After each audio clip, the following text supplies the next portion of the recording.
बिछड़े हुए तो एक जमाना हुआ मगर, बिछड़े हुए तो एक जमाना हुआ मगर, वो शख्स मेरी आंख से ओझल नहीं हुआ।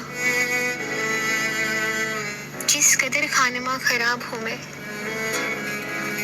लिखने बैठूं तो एक किताब हूँ मैं।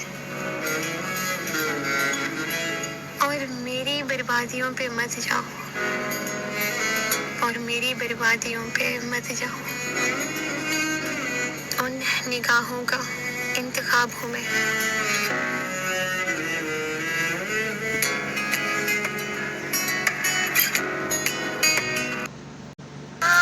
थक गई थी मैं सबकी परवाह करते करते।